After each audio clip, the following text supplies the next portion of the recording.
Squadron leader Roger Colebrook wound the trim wheel forward, pushed the four Olympus 301 throttles to combat power, and released the brakes at Kindley Field, Bermuda, on May 16, 1962.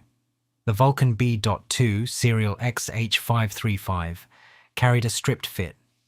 No blue steel, no ballast, no external tanks.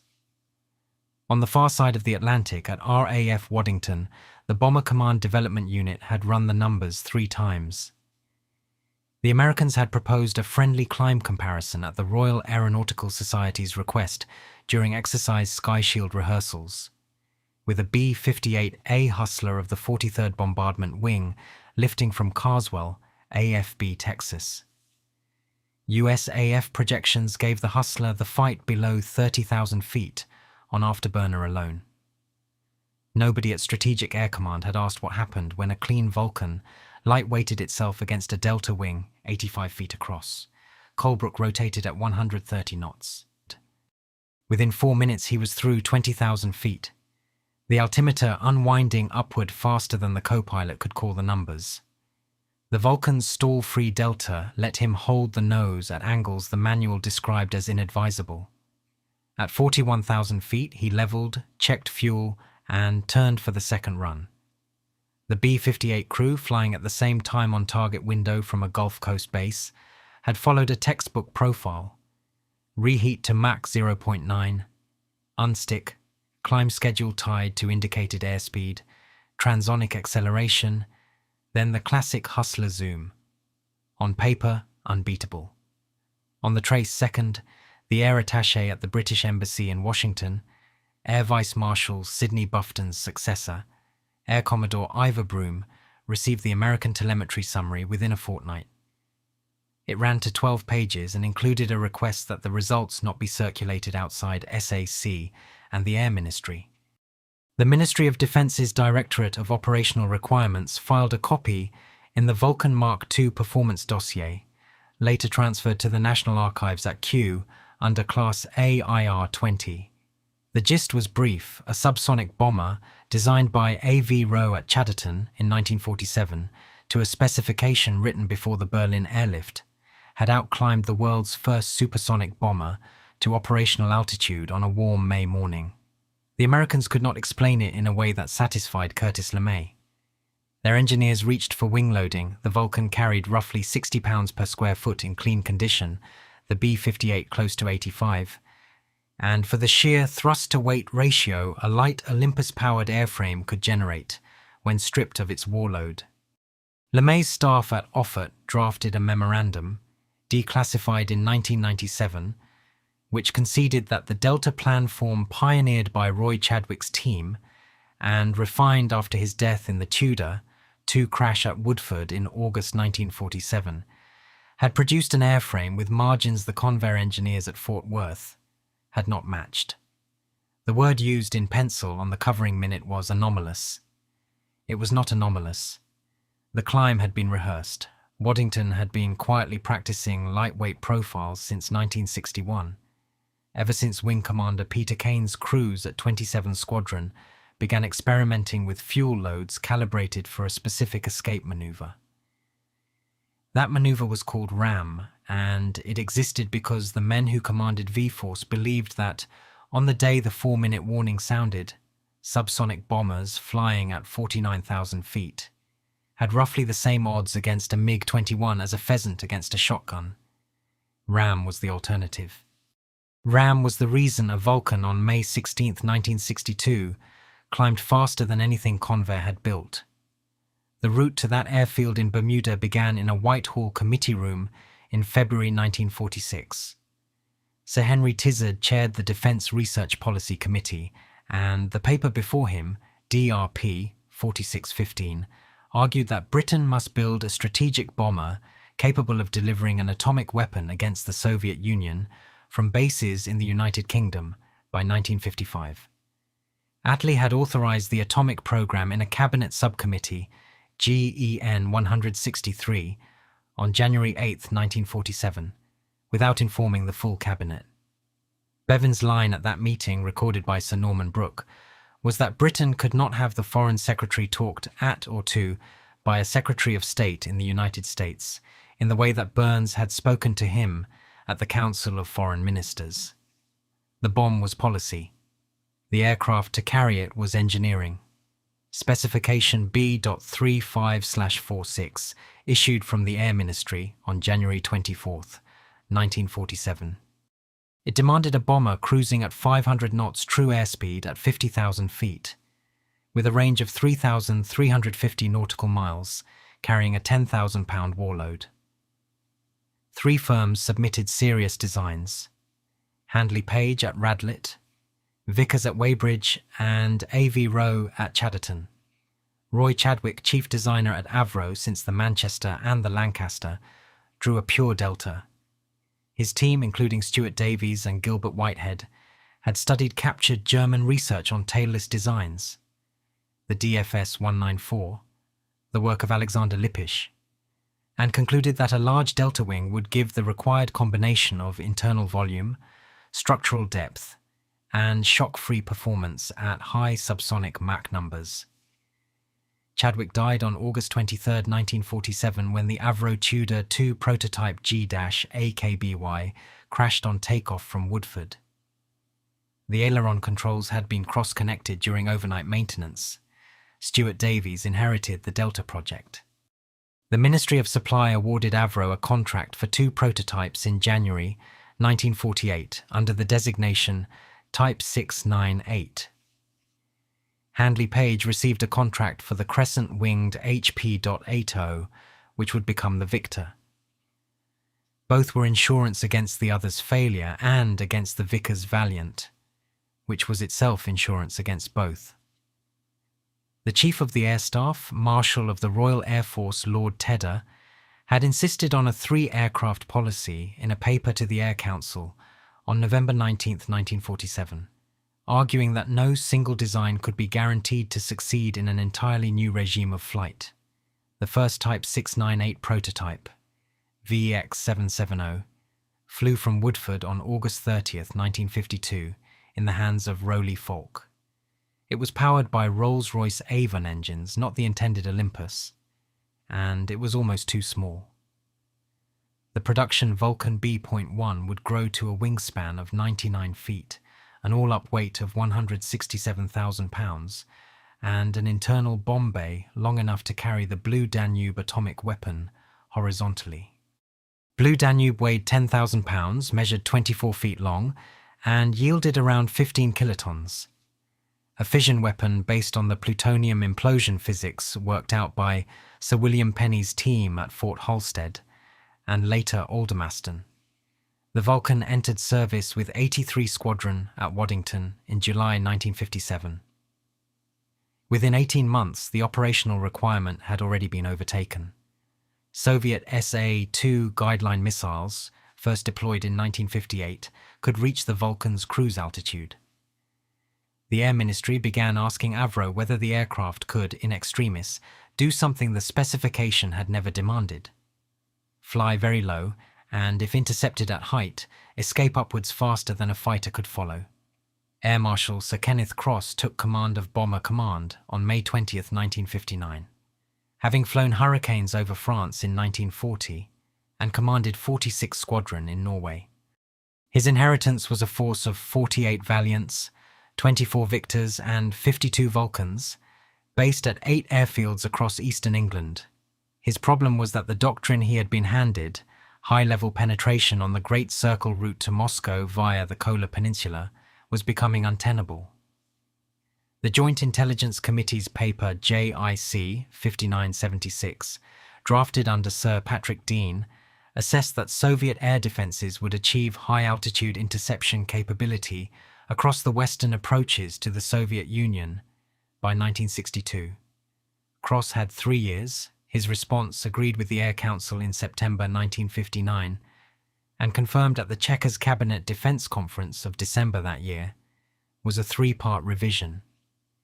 First, the V-Force would develop a low-level attack profile, flying at 250 feet above ground level to defeat radar coverage. Second, it would receive a standoff weapon, Avro Blue Steel, allowing release 100 nautical miles from the target.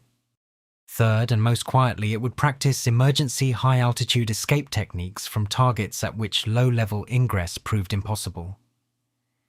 That third element, RAM, was set out in a Bomber Command Operations Order in April 1960. It was not shown to the Americans. Sir Solly Zuckerman, Chief Scientific Advisor to the Minister of Defense, was briefed on it in October 1960 and marked his copy VS, very secret. RAM assumed that a Vulcan, having released Blue Steel or a Yellow Sun megaton-yield freefall weapon, would find itself over Soviet territory with fighters closing. The pilot would jettison external stores, roll wings level at maximum thrust, pull to 12 degrees nose up, and climb. The airframe limits established by Avro's chief test pilot Tony Blackman, and by Falk before him, permitted sustained climb at extraordinary rates when the aircraft was light. The Olympus 301, delivering 20,000 pounds of thrust each, gave a total of 80,000 pounds against an empty weight, approaching 90,000 pounds. A MiG-21F, the standard Warsaw packed interceptor of the early 1960s, could reach 59,000 feet in a zoom climb, but could not sustain flight there. The Vulcan could. The training for RAM was folded into ordinary sortie profiles. At Waddington, Scampton, Coningsby and Finningley, crews were briefed to practice lightweight climbs at the end of long-range navigation exercises. The fuel state was calculated so that the aircraft, having burned down to below 120,000 pounds all-up weight, could execute a full-power climb from 40,000 feet to above 55,000 feet within 8 minutes. Squadron records at TNA show that 617 Squadron, reformed on Vulcans at Scampton on May 1, 1958, logged such profiles from June 1961 onwards. The technique had a nickname among the crews, the elevator. The elevator was what Colebrook flew on May 16, 1962. He had been picked for the Bermuda deployment because he had done it 37 times before, at Malta, Cyprus, Butterworth in Malaya, and Offutt in Nebraska. His navigator plotter, Flight Lieutenant George Doyle, had timed the fuel burn to within 200 pounds. The Americans watching from Carswell knew none of this. They believed they were flying a routine goodwill comparison against a subsonic aircraft 5 years older than their own, using a Hustler that had set 6 international speed records in 1962 alone and been publicly compared to a Bullet. The Vulcan's advantage was doctrinal, not aerodynamic. And in the same month the two aircraft flew, the doctrine was about to be tested against something entirely different from a Hustler. Prime Minister Harold Macmillan received the first firm indication that the Soviet Union had placed medium-range ballistic missiles in Cuba at 10:30 p.m. on October 21, 1962, from a briefing delivered at Admiralty House by the Foreign Secretary, Lord Home, and the Chief of the Defence Staff, Lord Mountbatten. The Americans had passed the U-2 photography that afternoon via David Ormsby Gore, the British ambassador in Washington, and Macmillan's personal friend whose direct line to President Kennedy meant London learned certain things before Bonn or Paris. Macmillan's diary entry written at Birch Grove that weekend records, "The great question is, are we all now on the edge of the abyss?" Bomber Command's readiness state had been RS-15, 15 minutes to take off, for a fortnight, tied to routine Cuban missile crisis contingencies notified from Omaha. On October 22, 1962, following Kennedy's television address, Air Chief Marshal Sir Kenneth Cross ordered a rise to Alert Condition 3 on his own authority, without seeking specific cabinet approval, using standing instructions issued by the Defense Committee in 1961. Alert 3 meant that all V-Force aircraft, then numbering roughly 100 operational bombers, plus 24 in reserve, were dispersed to their war stations across 26 airfields and held on cockpit readiness. 59 Thor intermediate-range ballistic missiles deployed under RAF Bomber command control at 20 sites in Yorkshire, Lincolnshire, and East Anglia under Project Emily were counted down to ready-to-fire status. The Thors were dual-key weapons, American warheads, British missiles, Joint Launch Authority. Cross's own operational command directive, drafted with Air Vice Marshal Michael Beetham as SASO in 1961, required that a launch order be authenticated by both the RAF site commander and the USAF authentication officer. On October 27, 1962, the day a U-2 was shot down over Cuba, the Thor sites at Feltwell, Hemswell, Driffield and North Luffenham were counted down to 15 minutes readiness. RAF Feltwell alone held 10 missiles pointed at targets in the Ukraine and southern Russia, each carrying a W-49 warhead of 1.44 megatons yield. Macmillan telephoned Kennedy repeatedly during those days from the small study at Admiralty House. The transcripts released to Q in 2001 show a Prime Minister who understood he had no operational role in the crisis and was determined not to appear to seek one. On the night of October 26th, he told Kennedy that Britain would not push for a NATO alert to DEFCON 2 unless the Americans requested it, believing that a European mobilization would give Khrushchev a pretext to move against Berlin. Kennedy took the point. The North Atlantic Council was not asked to raise NATO's alert state that week. At Waddington, squadron leader Colebrook and his crew slept in a caravan beside XH-535. The aircraft carried a Yellow Sun, Mark II freefall weapon of approximately 400 kilotons yield, tail-shaped to fit the bomb bay. The target folder, opened only on receipt of the nuclear release message, contained a route to a city in western Russia. The route no longer required RAM. The mission profile had shifted to low-level ingress at 250 feet, popping up to release altitude only in the terminal phase. Cross visited Waddington on October 28th, the day Khrushchev's letter of withdrawal was broadcast on Radio Moscow. He walked between the dispersed Vulcans without ceremony, spoke to crews and returned to his office at High Wycombe. His Chief of Staff, Air Vice Marshal Manol, noted that Cross said only one thing on the drive back. "We were closer than the country will ever know." The country did not know and was not intended to. Sir Burke Trend, Cabinet Secretary from January 1963, oversaw a review of nuclear command and control, which reported to Macmillan in March 1963. Its principal finding, unpublished until 1994, was that the delegation of launch authority for Thor and V-Force weapons had, during the Cuba crisis, rested to a degree neither Parliament nor the public would have accepted had they known.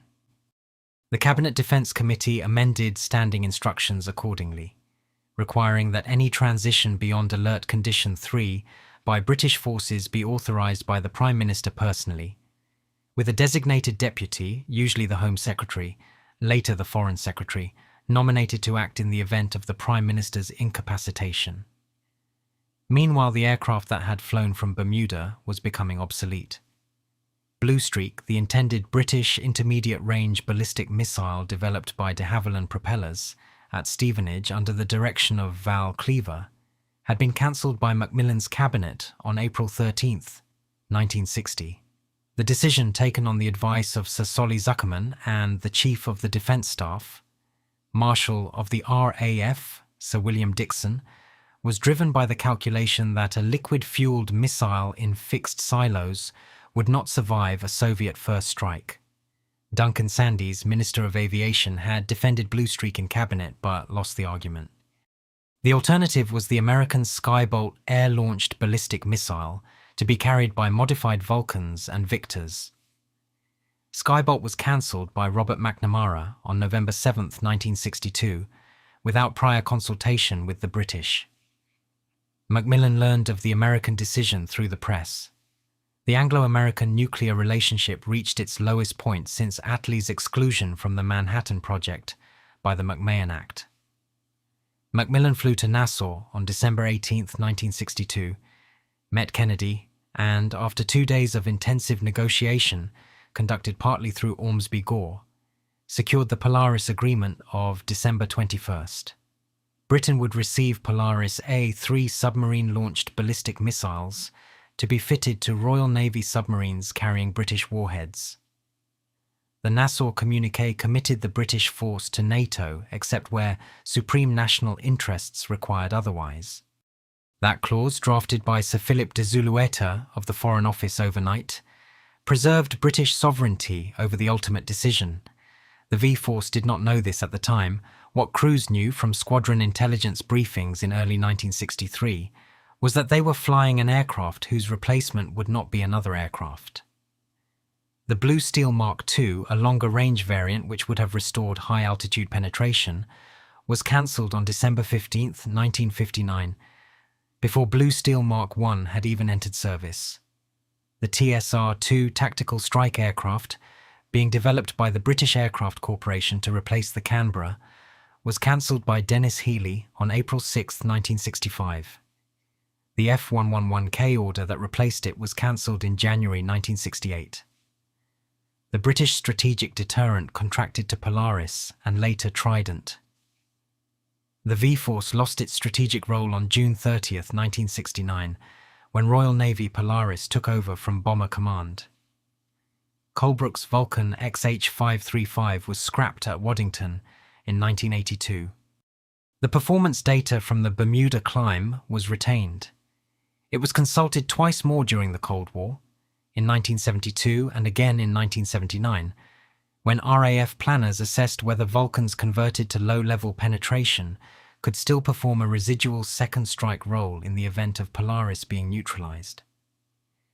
The Air Ministry papers at Q, Class AIR 8/2437, contain a minute from the Vice Chief of the Air Staff, Air Marshal Sir Dennis Spotswood, to the Chief of the Air Staff, dated August 14, 1968. It concerned an intelligence assessment produced by the Joint Intelligence Committee, JIC 6841, on the Soviet reoccupation of Czechoslovakia. The paper recorded that Soviet long-range aviation had been placed on high readiness during the August 20th intervention, and that Soviet air defense units in Belarusia had tracked Western civil aircraft with fire control radars at levels not seen since the Berlin crisis of 1961. Spotswood's minute asked what proportion of the V-Force could reach dispersal within 30 minutes. The answer from the director of RAF operations was 72%. 28% of the Vulcan and Victor Force was undergoing scheduled maintenance, engine changes, or Blue Steel Bay modifications. The number worried Cross's successor, Air Chief Marshal Sir Wallace Kyle. He wrote to Dennis Healey, Secretary of State for Defense, on September 3, 1968, requesting authority to reduce the maintenance cycle temporarily to increase availability. Healey refused on the advice of the Chief of the Defense Staff, Marshal of the RAF, Sir Charles Elworthy. Elworthy's view, minuted at the Chiefs of Staff Committee on September 10th, was that the Vulcan force was declining in strategic significance, and that resource priority should shift to Polaris and to conventional roles in Germany. That shift was already underway.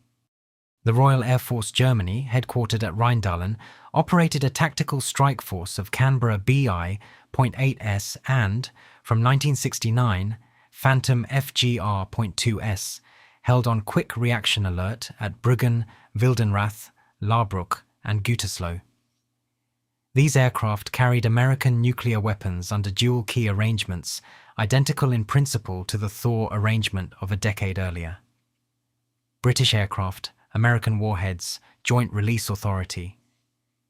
The targets drawn from SACEUR's nuclear strike plan included Soviet armoured concentrations east of the Elbe and airfields in East Germany, Czechoslovakia, and Poland. The nuclear release procedure required a coded message from SACEUR, authenticated by the British National Commander, Air Officer Commanding-in-Chief RAF Germany.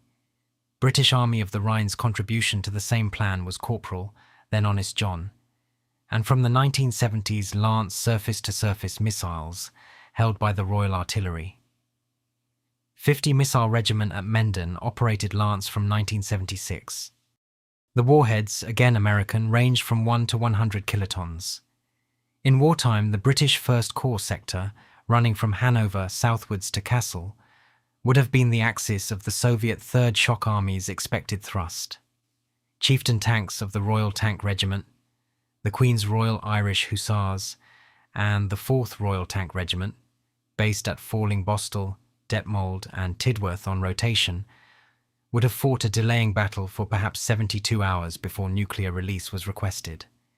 The Chieftain had entered service in 1966. It carried a 120mm L-11A5 rifled gun, firing APDS and later APFSDS rounds, and it was the most heavily armoured tank in NATO. Its Leyland L60 engine was unreliable in cold starts, a fact the Warsaw Pact intelligence services documented in detail. The tank was designed to fight from prepared positions on the North German plain and defeat T-62s and later T-72s at ranges beyond 2,000 meters. Its two-piece ammunition, separating charge and projectile, gave it a rate of fire lower than Soviet designs, but reduced the risk of catastrophic magazine explosion. The gunners of 4 RTR at Munsterlager on Exercise Lionheart in 1984 scored first-round hits at 2,400 meters. Lionheart, the largest British peacetime deployment since 1945, moved 131,000 troops across the North Sea in 3 weeks. Lionheart began on September 3, 1984, and ran until September 28. It was designed by the Chief of the General Staff, General Sir Nigel Bagnall, to test the reinforcement of BAOR by 2nd Infantry Division from the United Kingdom and 1st Infantry Brigade from Canada. Bagnall had commanded 1st British Corps from 1980 and had reshaped its doctrine from the linear defence of the Rhine to what he called manoeuvrist operations. His paper, The New Face of Battle, circulated to divisional commanders in 1982, argued that the chieftain force could not stop a Warsaw Pact thrust by attrition and must instead defeat it by disrupting Soviet echelon timing through counterstrokes into the flanks of the leading operational maneuver groups. The doctrine drew from Soviet military theory itself. Bagnall had read Marshal Ogakov's writings in translation via the Defense Intelligence Staff. It drew from Manstein's Lost Victories. It drew from the American air-land battle concept then being developed at Fort Leavenworth by General Don Starry. Bagnall's staff at Bielefeld, including Brigadier Rupert Smith and Colonel Charles Guthrie, translated the doctrine into corps-level exercises: Certain Strike, Full Flow, Lionheart itself. The intent was to give Soviet planners in the General Staff Academy at Frunze reason to doubt that a Warsaw Pact offensive could reach the Rhine before NATO nuclear release. That was the crux. Nuclear release from 1979 onwards was governed by NATO's long-term defence programme and, more publicly, by the twin-track decision of December 1979 to deploy Pershing II and ground-launched cruise missiles in Western Europe. The British contribution was 96 GLCMs at RAF Greenham Common in Berkshire and RAF Molesworth in Cambridgeshire, operated by the USAF, but on British sovereign bases, and therefore politically the responsibility of the Prime Minister. Margaret Thatcher signed the deployment agreement at a meeting with the Foreign Secretary, Lord Carrington, and the Defence Secretary, Francis Pym, on June 12, 1980. The first missiles arrived at Greenham Common on November 14, 1983. The Women's Peace Camp at Greenham had established itself on September 5, 1981, when 36 women arrived from Cardiff after a 10-day march. By December 12, 1982, some 30,000 women joined hands around the 9-mile perimeter fence in an action called Embrace the Base. Michael Heseltine, Defence Secretary from 1983, viewed Greenham as a political problem the government could not afford to lose. The Cabinet Office Assessment staff prepared weekly summaries of protest activity for Thatcher. MI5 opened files on prominent organisers under F Branch. Whether that surveillance was proportionate remains contested. The historian Christopher Andrew, in his Authorized History of the Security Service, published in 2009, treated the question with careful ambiguity. Meanwhile, the missiles were operational. Each GLCM carried a W-84 variable yield warhead of between 0.2 and 150 kilotons. Their targets in wartime were airfields and command centres in Western Russia, Belarusia, and Ukraine. Their strategic purpose was not to be used but to be so credibly deployable that Soviet planners could not assume American strategic weapons had been decoupled from European defense. This was the Schlesinger Doctrine's grandchild, refined by Zbigniew Brzezinski and inherited by Caspar Weinberger. Thatcher, briefed at Chequers by the Chief of the Defence Staff, Field Marshal Sir Edwin Bramall, in March 1984, called it "the ladder we hope never to climb." The GLCMs left Greenham in 1991. They left because of a treaty signed in Washington on December 8, 1987 by Ronald Reagan and Mikhail Gorbachev. The Intermediate Range Nuclear Forces Treaty eliminated the entire class of ground-launched missiles between 500 and 5,500 kilometers in range. Reagan had come to Reykjavik in October 1986 prepared to abolish all nuclear weapons, an offer that had appalled Thatcher when she learned of it via the British delegation there, headed by Sir Percy Craddock, the Prime Minister's Foreign Affairs advisor. Thatcher flew to Camp David on November 15, 1986, to persuade Reagan to reaffirm the independent British and French deterrence and NATO's flexible response strategy. She succeeded in the diplomatic historian D.R. Thorpe's assessment more comprehensively than any British Prime Minister had persuaded an American president since Macmillan at Nassau. The Cold War was ending. The Berlin Wall opened on November 9, 1989. Douglas Hurd, then Foreign Secretary, was at a NATO ministerial meeting in Brussels.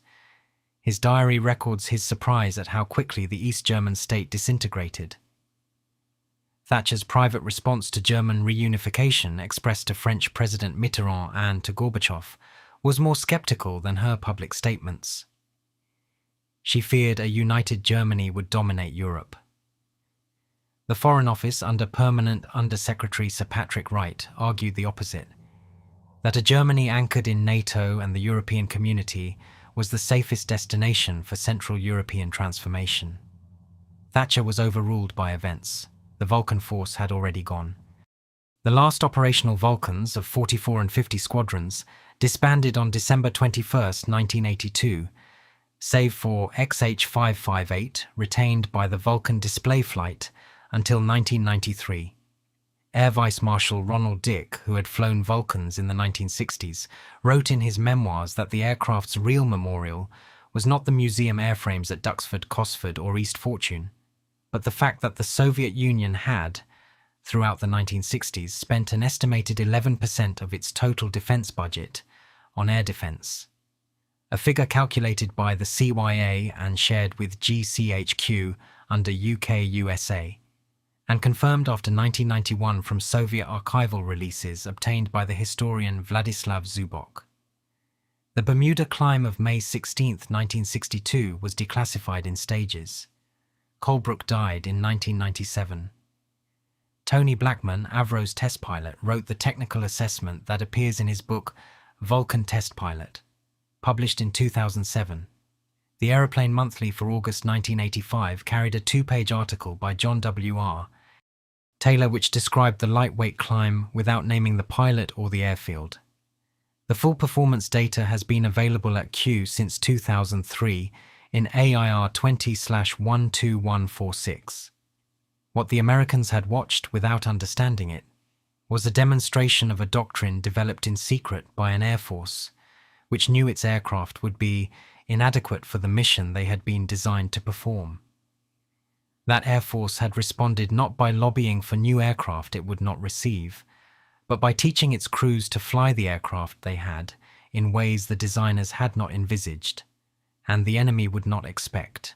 RAM was never used. The war for which it was designed did not happen.